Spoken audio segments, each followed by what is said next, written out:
Hey guys, you're welcome to Diary of Hackers. This is Diary 14. We're so super excited to have Anna Collard in our midst this beautiful day. Thank you so much, Anna, for coming. We really appreciate, despite your your tight schedules, to find out time to come to speak about Just Do It, the African opportunity and challenges in Africa. We're so super excited about this, and we hope it will be a very impactful, session with you this beautiful day.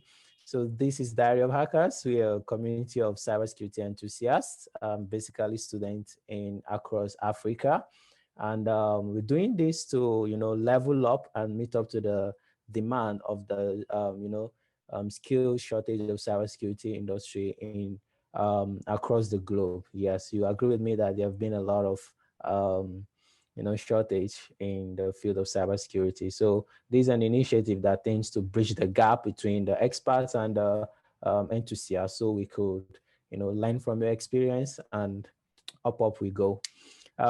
Thank you so much. This is Anna Kola, the Senior Vice President and Content Strategist of Know Before Africa. And she's one of the top 50 women in cybersecurity in Africa, if I'm not mistaken. So I'll give her time to introduce herself better so we get to know her. You're welcome. Thank you so much, Joshua. Thank you so much for having me. It's a real honor, and I'm so excited to be able to get to know you actually and learn more about your group. And I'd love to hear from everyone who's here so far, where you guys are from, and what line you're studying in. And yeah, I hope that we can maybe continue and stay in touch going forward, because one thing I'm really passionate about is security, and because I'm quite a lot older than all of you, is to give back what I've learned in the last 20 years. So yes, I really love being here. So thank you so much, Josh. And let me just share my screen with you. So I've got my desktop there. Can you guys see it? Is it Yes, all good. okay? It's the main presentation slides, huh? Not my. Yes. Okay, cool.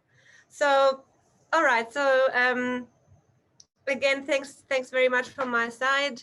My name is Anna. I'm based in Cape Town, South Africa, and I'm going to talk about two things today. One being a little bit about my story from an entrepreneurial point of view, because I founded a business in security. I sold the business, and I'm now working for Know Before, and maybe share a bit of background, because I think it's also important to think about the entrepreneurial opportunities in this industry. And then I'll also talk about the social engineering or the people hacking side of security, which is something that I'm personally really interested in and passionate about.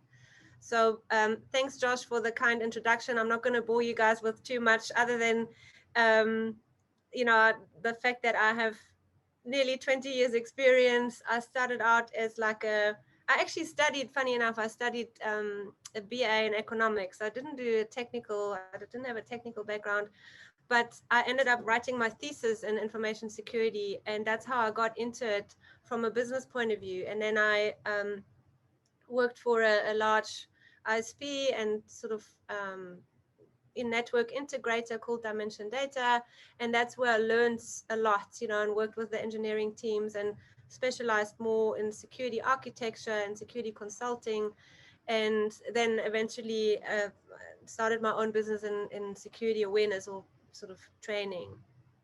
And before I go into the detail, I'd like to take you guys and girls. I hope we have some girls on the Diaries of Hackers as well. I'd like to take you back about 10 days to a place in Cape Town where I live. So this is Hout Bay, and it was a really hot day. And the next morning, I went for a run with my friend Kate along the mountain. And when you run here, in Cape Town along the mountain, you have beautiful views, and you can sort of see the Table Mountain or Lion's Head in the back. And while we were running, it was super hot from the day before, so you could feel the heat, when the heat is sort of in the stones and it comes up. But there was also a cloud on the mountain, so you could feel the sort of the cold air on your skin. It was really nice and refreshing. And at the end of this trail, so you're running on the mountain, you can either turn around, or you can, this is what we did, you can cut down and run towards the ocean. And at the end of this trail, there are these rock formations. And usually the sea is really rough here, but on that day it was really calm. And my friend, she's quite the adventurer. You know, there was like a rock pool, and she just jumped in the rock pool. And I'm a bit more timid, and sort of I was in the back, and I thought, oh no, this is too cold for me, and I'll wait until you come out.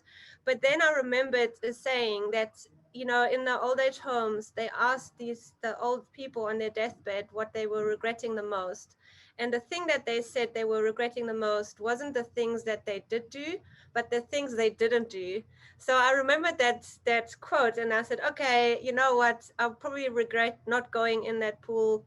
And I very slowly and carefully looked for sea urchins, and then, you know, put my one foot in, and then I wet my arms, and I sort of went into the rock pool, and this really gentle wave came over me, and it's cold water here in Cape Town. It's really cold, cold, cold. And I could feel the cold water like needles all over my body. And it was such a exhilarating feeling. And I felt so alive and refreshed. And you will probably wonder, you know, okay, what does that story have to do with the talk today, or with what I'm going to share with you? And I thought that the analogy between me going in that rock pool and sort of my entrepreneurial background is very similar, because I actually ended up, and as you could hear, you know, I was quite slow and careful going in the rock pool. And that's what I did as well when I started my own business. I first worked for about 8 years in corporate, and I gained experience, and I built a network. And only after 8 years, I started doing my own thing. And that helped me quite a lot. And similarly to my friend who sort of motivated me to come in and said, come on, let's do this, I was very lucky that I had a customer, a big sort of local insurance company. They're called Old Mutual, and they were motivating me. They said, Anna, this is awesome. You know, like the idea that I had was to create fun cartoon stories to teach people that are not in IT and not in tech on how to be more cyber savvy. And this is also like probably about 8-9 years ago. And it was quite new back then, and they were motivating me to do it, and that allowed me to start my own business, and then basically found Popcorn Training, that then got acquired by Know Before. And I just find it interesting that sometimes when you meet young entrepreneurs, you know, that you can also go into the corporate world first, gain your experience, and then with that network and the knowledge that you build, then you will be very well equipped to start your own thing. So it's not, I mean, it's great to do the like jumping in a rock pool and starting your own business and being an entrepreneur, but it's also not a bad idea to first gain experience amongst a big enterprise or corporate, and then sort of find your feet. And that is sort of my message, is that just do it, but with carefully, right? That is how I did it. And now if we look in terms of opportunity on the continent, you know, like you can probably hear by my accent, I actually didn't grow up in Africa. I grew up in Germany, but I've been here since I was 19. And I couldn't be happier about being here, you know, despite all the pandemic and I don't know, the bad news. I think that we have such a huge thing going for us in Africa, and there's growth here, there's the youth are here, there's opportunity. And even from an economic point of view, like in the next 5 years, the consumer base, and we have that middle income class across the continent, that is going to spend or consume $2.5 trillion. And that is a big number. In fact, it's so big that I can't even picture it. I know it's like a 2.5 with 11 zeros, but if you broke it down into like giving everybody in the world some money, then everybody would get $350, which is quite a lot. That's the kind of spending power that we have in Africa. And at the same time, what's also amazing is that within the next 2 years, we'll see the number of sort of internet connected people, or people coming online, is going to double. So from 500 million to 1 billion people coming online, most of them using their mobile devices, which again, it's an awesome opportunity. There's a lot of growth and sort of opportunity for fintech and edtech and a lot of sort of different kind of tech or digital solutions and opportunities there. But, and now it's a big but, right? There is unfortunately like a darker side to the coin, meaning the cybersecurity or the cybercrime side of things. Cyber criminals find an area attractive as long as there's 20% internet penetration. We're currently at about 40%. Like I mentioned, this is going to double within the next 2 years. So this high growth in digitization and specifically around mobile financial transaction, which sub-Saharan Africa is the region with the most actual sort of transactions being done on mobile devices, not just percentage-wise, actual numbers, more than in Asia. And that is highly attractive for criminals. Also the fact that we have a lot of people coming online that are first-time users. They haven't grown up with computers, you know, and I'd love to hear from you what your thoughts are about that. But we have a lot of people that will have their first internet experience using a mobile device. And with that comes a relatively low level of awareness and sort of understanding of the threats out there. And then on the flip side, we have the criminals who are shifting their attention towards the emerging economies. They love Africa because we don't have the regulations in place everywhere. And like I said, there's that large sort of market segment available to them. And there's an increase in what is called social engineering or sort of people hacking skills, as well as mobile malware. And those two sides together, I call that a ticking time bomb. And all of us who are interested in security and who sort of I have an understanding about it, we have a responsibility to do more about it and help sort of educate the people on the street. So if we look at the impact of cybercrime on the global economy within this year, it's going to cost the world $6 trillion. Now, if you remember, I said if we gave everybody $350 in the world, that is how much the African consumer will spend in the next, or by the next 5 years. Cybercrime is coming along and just stealing $850 again from everyone. That's how much the impact is in terms of the global economy. That's terrible. However, whenever there's a challenge or a problem, there's a massive opportunity. So the cybersecurity market, despite everything else being on a slope and a downturn, obviously we've also feeling it, but the cybersecurity market is still the one area that's in hypergrowth. And you can see here that globally, like this year, the total sort of security spend is $123 billion. And Africa always makes up about only 2% of that, but still that's quite a significant number in terms of opportunity to either come up with solutions, with products, with services. You can see security services are sort of the biggest demand in terms of the security spend.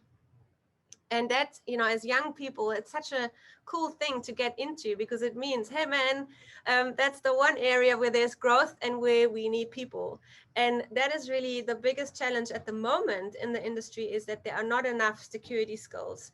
That's one of the number one pain points of CISOs or chief information security officers. Those are the people that work in the corporates or the big firms that are responsible for security. They literally can't find the skills. And currently there's 4 million vacancies available globally. That number is going to go to 10 million in 2023. So if you have security skills, you'll always find a job. I can guarantee you that, at least right now and for the next few years. And in Africa, it's particularly bad. We only have about 10,000 security pros across the continent. Now, the company Oracle, they have that many security people just working for them, you know? So the message really is, hey, we need more security skills. And unfortunately, you know, we conducted a survey across a couple of schools and sort of educational institutions, about 450 teachers and educators. And only 3.7% of the African schools at the moment have brought in cybersecurity as a subject. And if we consider that, you know, with people being more digitized and sort of doing online schooling, being cyber savvy and cyber aware is a life skill. It's no longer a tech skill or an optional skill. Everybody should know how to conduct themselves safely online, from the smallest child to our grandmothers, right? So that's something we need to change, like to really change the narrative and the curriculums in the schools to make people more aware. The other thing that obviously being a woman, I feel quite strongly about is we don't have enough girls and women in the industry. We have to do more about, changing that. Currently only 20% of the cybersecurity workforce is female. In Africa, it's only 9%, and only 1% are in executive or senior management.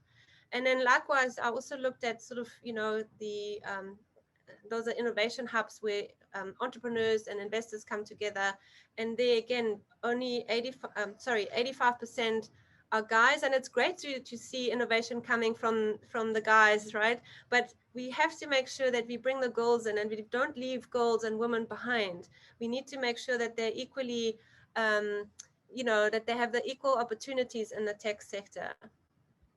And just to give you an example of how desperate the industry is that some of the banks, like locally in South Africa, for example, Absa, they kicked off their own cybersecurity academy because they can't find the people. Standard Bank is another bank that started an internal security academy, and they had, I think, 1,000 applicants from within the bank that tried to cross-skill or upskill into security. Another thing that we've kicked off in South Africa, and maybe that's something we could even do across the African continent, is where we work with the government and the educational institutions to come up with like a sort of hackathon innovation challenge to ask the students to come up with innovative approaches or ideas that will help the government to be more cyber equipped and sort of help the citizens when they are victims of cybercrime. And then they call in our instance, it's called the cyber hub, like this, the sort of incident response center. Currently, there's not much service available. And the challenge really for the students is, hey guys and girls, what can we do to make that better? What innovative approach could be done, be that maybe a chat bot solution that can then connect volunteers to help when there's an incident, whatever it might be. And we've got nice prizes. This is in South African rands, but converted, that's about, the first prize is probably about $8,000. So it's a nice prize for a student team. And yeah, there'll also be bursaries for cybersecurity qualifications. And yeah, that's going to, well, it's already live if you go to govx.co.za. But like I said, hopefully we can take that also beyond South Africa and into the countries outside of South Africa. So that was just a little bit of an intro why cybersecurity is such an awesome industry to get into and sort of skill up more. And now I'd like to talk about social engineering in particular, or the human hacking side of cybersecurity. And if you look at it, and I know that Joshua mentioned you guys are busy reading Ghost in the Wires by Kevin Mitnick. And Kevin Mitnick is one of the ultimate social engineers or original social engineers. So I'm not sure how far you are into the book, but he does describe that he got his love for cybersecurity through his interest in magic. And magic has a lot of deception and sort of distraction and manipulation and psychology elements to it that he used, and it's similar to what con artists are doing, to sort of trick himself into situations that would then allow him to, I don't know, steal a password or get into an office building or steal information. And basically why social engineering is such a big thing is that criminals are inherently lazy. That's why they're criminals. So they know it's much easier to hack a human than it is to hack, sophisticated technology. And why is that? Well, because our operating systems, let's face it, we haven't been upgraded in the last hundreds, probably thousands of years.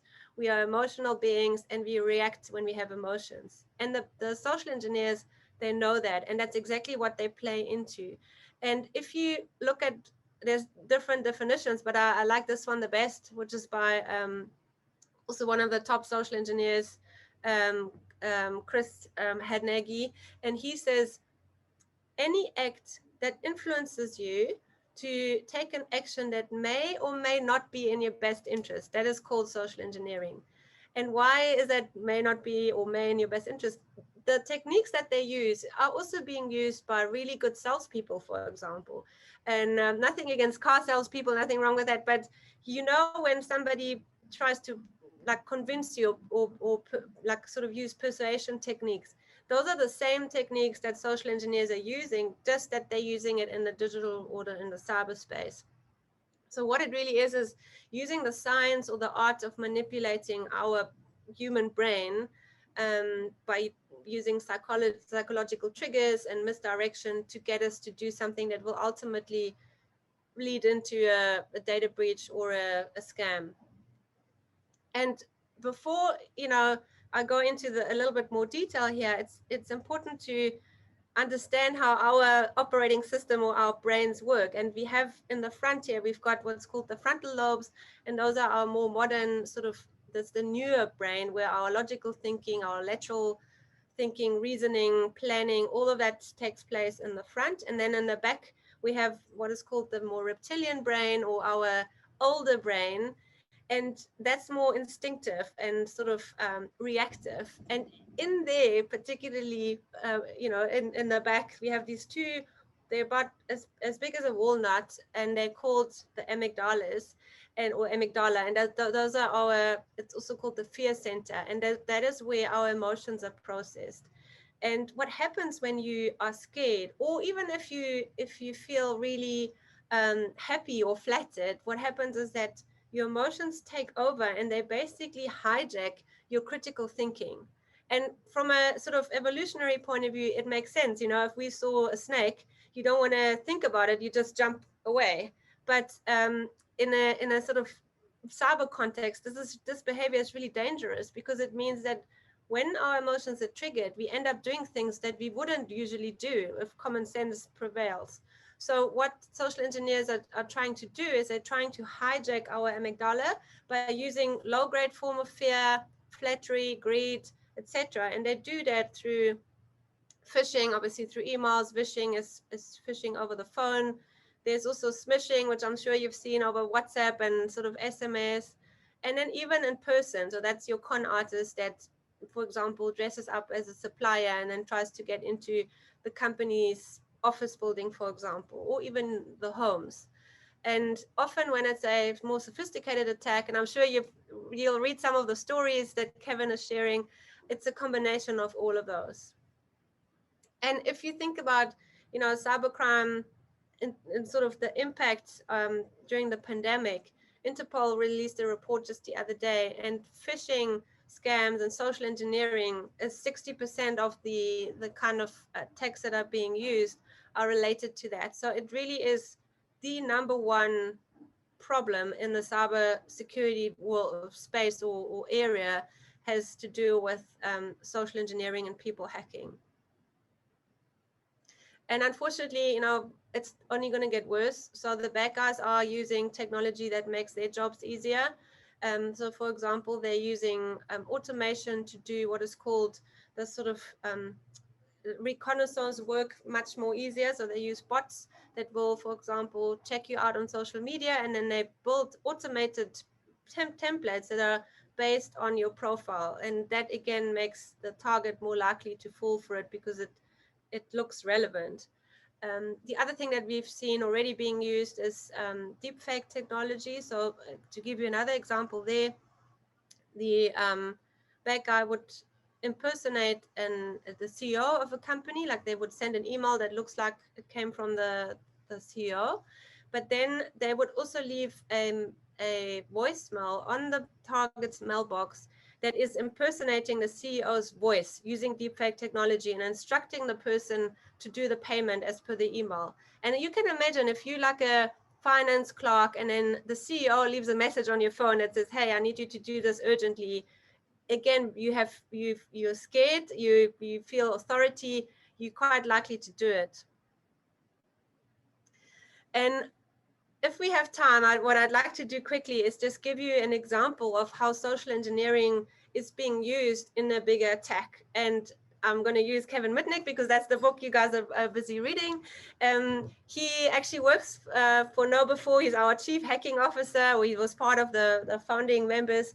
And what he did is he showed us the other day, he did a demo where he said, well, he had to get into a tech company and steal the financials director's cloud passwords.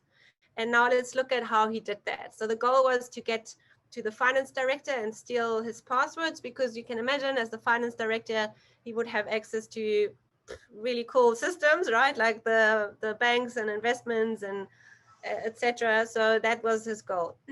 So the first step when you do social engineering is you have to do what is called the OSINT, or open source intelligence phase, which is your research phase really. So all you do is you try and find out as much about your target as possible. The best place to do that is on social media, obviously. And what he did is he went onto LinkedIn and he found the target's company. And obviously LinkedIn, you can find all the people's names, but not their email addresses. So it's quite easy to run a script to get all the company's employees' names. And then as a next step, there's another tool called hunter.io. And on there, you can enumerate how the company's emails are built. So for example, if you type in no4.com on hunter.io, it will show you that our email address is built from first name and then the first letter of the last name. In fact, I think there's even you can see here, there's Anna and then c@no4.com. So with this knowledge and the script that he pulled the names from LinkedIn, he now had a list of target email addresses, as easy as that. Then the next step in social engineering is you have to develop your pretext or your story. What story do you use to trick the target? So in his case, he really needed, because the financial director he thought was quite educated, he's probably not going to fall for an easy kind of phishing scam. So he needed something a bit more sophisticated. Also, because it's a tech company, he couldn't sort of easily spoof their internal domain. Spoofing means impersonating their domain. So what he had to do is literally break into an existing account or like another employee's account in order to then send the phishing email from inside the organization. And he did that by doing what's called a password spread attack. So this, like most companies, this company was on Office 365, and unfortunately, still most companies have their Office 365 users just with username and password. They don't use multi-factor authentication. So what Kevin did is a so-called password spread attack, which means you take the most commonly used passwords and you run 3 or 5 of those against all the target's email addresses. And why only 3 or 5 of those? Well, because typically after 5 times trying the wrong password, the account will be locked out. But I can guarantee you, if you have a target organization of, I don't know, 5,000 users, there'll be a bunch of people in there that use really stupid passwords like company name 2020 or company name October. And that's exactly what he did. And voila, like he found somebody called Eric who used company name 2020. And now he had access to Eric's Office 365 account, which meant access to Eric's email account. So next step, he logs into Eric's account. Eric works in the IT department of all people, or of all accounts. And then so Kevin obviously got into Eric's email account. And then once he was in Eric's email, he would then create the phishing email that he used to send to the financial director. And now remember, the financial director is a clever guy. He's not going to fall for an external phishing email. But if he receives an email from somebody inside the organization that works in IT, and the pretext or the story that Kevin came up with is he said, hey, we're using Zoom and we need you to do a security update. Please click here to download it. It's quite likely that the financial director would do that, right? Because he knows Eric works in IT and they're using Zoom and he wants to do the right thing. So that's exactly what he did. He sent the email from within Eric's email account to the target. The target downloaded the little, in fact, it was just like a payload, but it was made to look like as if it was a Zoom upgrade. So he clicked on run. It looked like as if Zoom is now being upgraded. Meanwhile, he actually installed Kevin's little beacon or payload, and that allowed Kevin to connect to the target's machine. So the way hackers work is that they have like it's called a command and control server somewhere in the cloud, and that server was now able to communicate with the victim's machine because the victim basically installed the beacon software or the payload software. So now once Kevin was basically interacting with the target's machine, he could then run a mimikatz command, and that mimikatz command allowed him to basically grab all the password that this user had stored in his browser, in his Google Chrome browser, and decrypt them. And voila, that's what he did.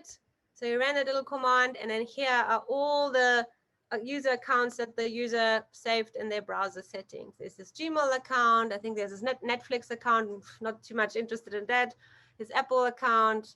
Concur is like an expense system. That's quite interesting. The iBanking account, medical aid, Twitter, trading accounts.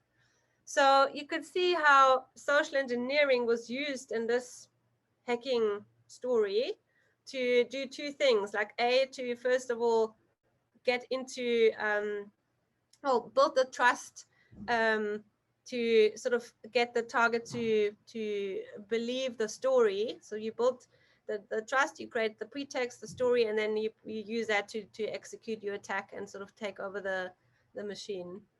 So in summary, what happened here? Step one, he hacked into an existing different user's Office 365 account by doing a password spread attack. He then, as a second step, sent the phishing email from inside the organization that allowed him to take over the machine, and then he ran the password hash dump. In terms of a learning in this exercise, what the organization should have done is, first of all, have a proper password policy in place that says, hey, if we work from home, if we use Office 365, let's not just use username and passwords. Let's not allow stupid passwords and really basic passwords, and use multi-factor authentication. So that is like your password plus something that you have, like an OTP generator on your phone. Second step, super important, user education, like really letting people know that these kind of techniques are being used, and not to trust anything, even if it looks like it comes from inside the organization, or if it looks like it comes from somebody you know and you trust. If it's slightly off or slightly odd, rather always verify. There could have been some tech that may have helped, although in this case, the software that Kevin used only changed, like, I think 2 registry keys, and it wouldn't have been picked up by the end user antivirus software. And then the step number 4, again, user education could have helped, like telling the people not to store their passwords in your browser settings is a very good idea to do, because that's the first place hackers will look for when they are on your machine, is to get a hash dump of your browser saved passwords. So it's a nice little learning. I think I always prefer learning through stories, and because you're reading the Kevin Mitnick book, I thought I'll share that little demo with you. And that also brings me to the end of my session today. So in terms of call to action, I think like if you have access to the institutions at the schools, make sure somehow that we get more cybersecurity into the schools curriculums, even at a lower level, like even from kindergarten level, because that's the one area where girls in particular get demotivated to join technology. So if we can change that and make it more fun and attractive for girls to join early, that would be great. We need to find more internship opportunities. It's the best way to learn, is if you can actually get into an organization, get your hands dirty, and sort of learn by doing. And are we working on more collaboration between private and public sector, as well as the students? So I'm super happy to be involved with Joshua and the great work that Diary of Hackers are doing. And we want to see how students like yourselves, how you can come up with innovative solutions that can help the governments and maybe the schools to be more tech savvy and more like build more security capacity. And yeah, so the takeaway is really that we have to change the overall security culture on the continent. We need more people in security. It's a life skill, it's no longer a tech skill. Social engineering is one of the biggest threats, but you can do a lot against that if you have the right level of awareness.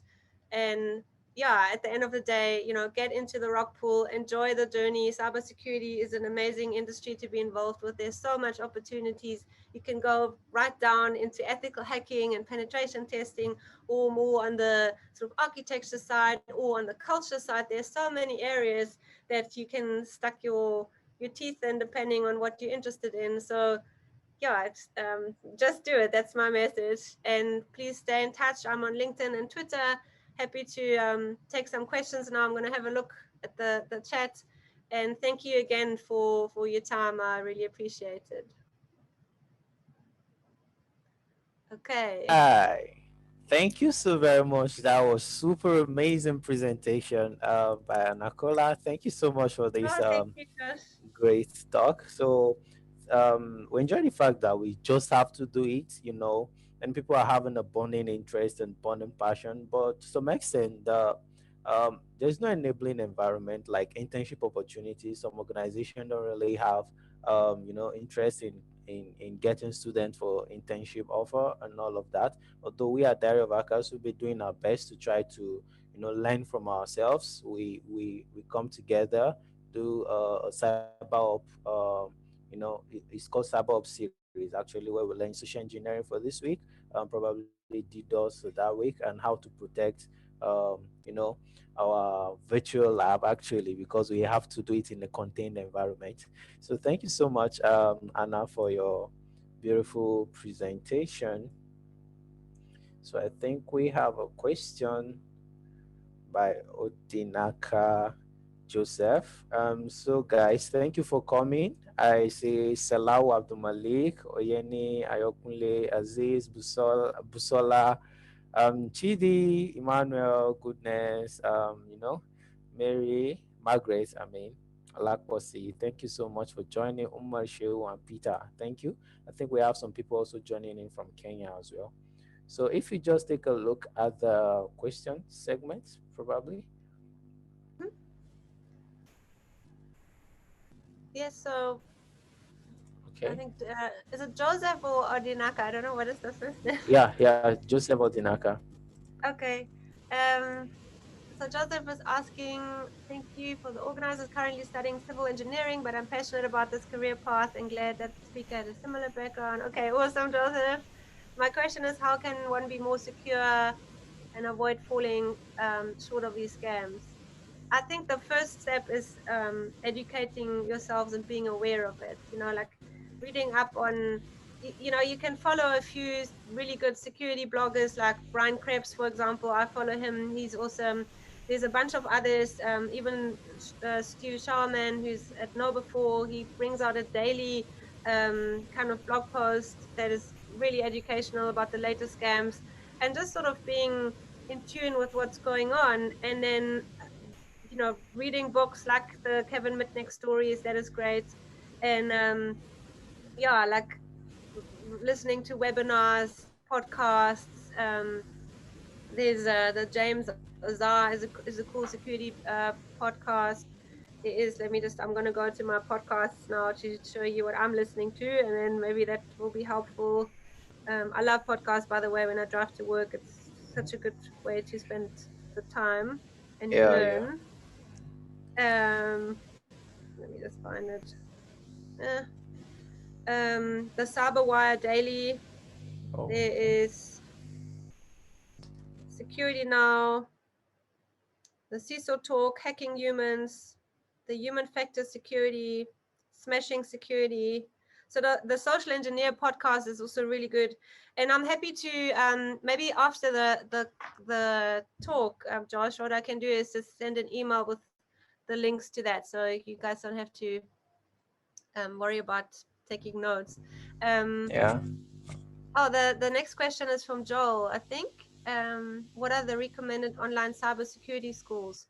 So Cybrary used to be free. I think that they now charge a fee, but it's not a lot. And there's some really good content on there and really good courses. And depending on which area you want to specialize in, because like I said, you could go into network security, and then that's a more of an engineering kind of Cisco kind of technical area. You may want to go more into governance and auditing. That's a different career path. So there's so many different options to choose from. And what I would do is maybe start at Cyberry, do like an intro course, see what like whets your appetite, and then try the different areas. And the cool thing is that everything is available nowadays online. Like back in the day when I started out, that wasn't the case. Like I still had to, I don't know, or like get the book and go to a physical study group. Now you can join these online study groups. It's so cool. And I mean, the other thing that I would suggest is LinkedIn even has some good courses, and Udemy has good courses. I know if you want to do like a proper degree, I think that there are some universities where you could do a master's in cybersecurity, but that's not even like I never did that, and I did quite well. And you know what is more important is having the understanding, having a hunger to learn, because that's one thing. If you're in this industry, you will never stop learning. There's every day you have to learn new things, and that's what makes it so interesting, right? Um, and yeah, I mean, yeah, check out Cyberia. I think that's a good one. So then the Odinaka, so Joseph asking, um, my question is, what are the necessary certifications required to be a professional in the field of cybersecurity? Okay, so again, it depends with which area you want to go into.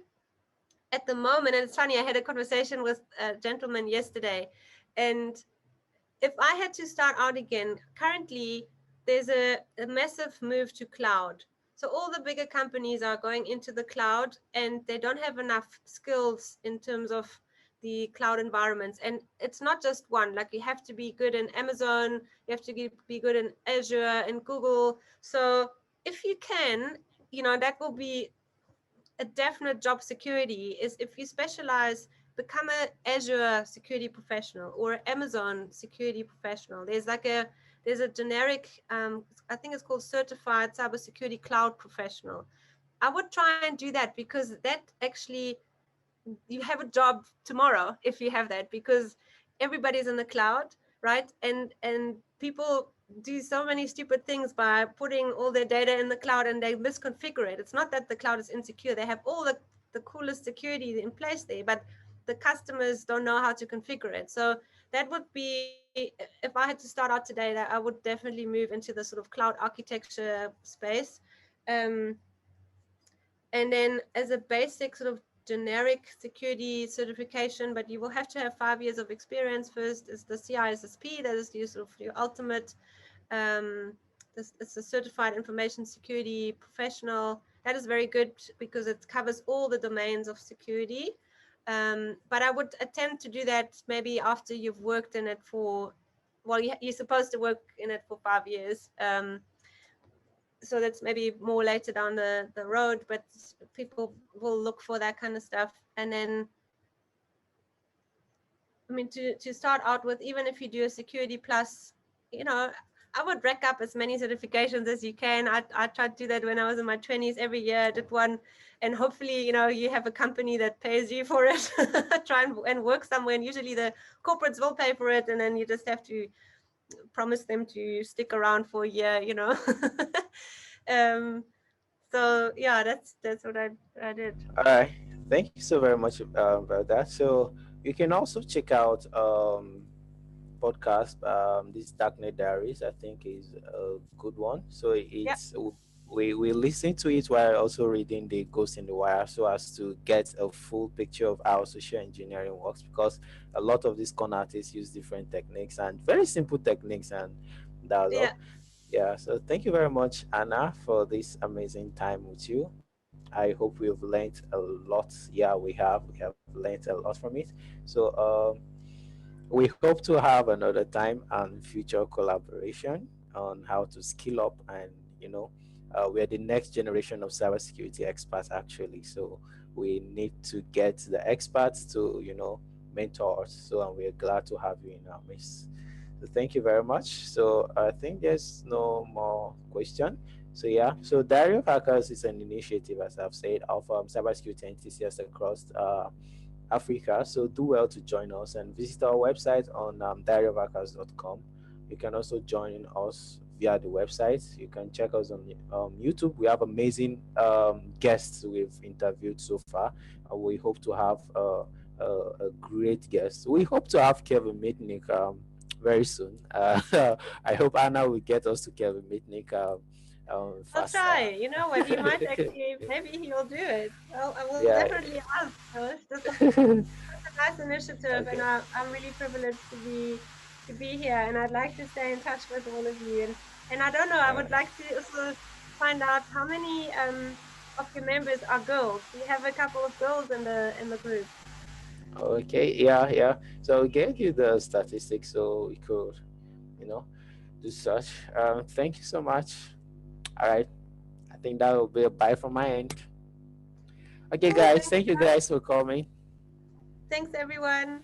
Yeah.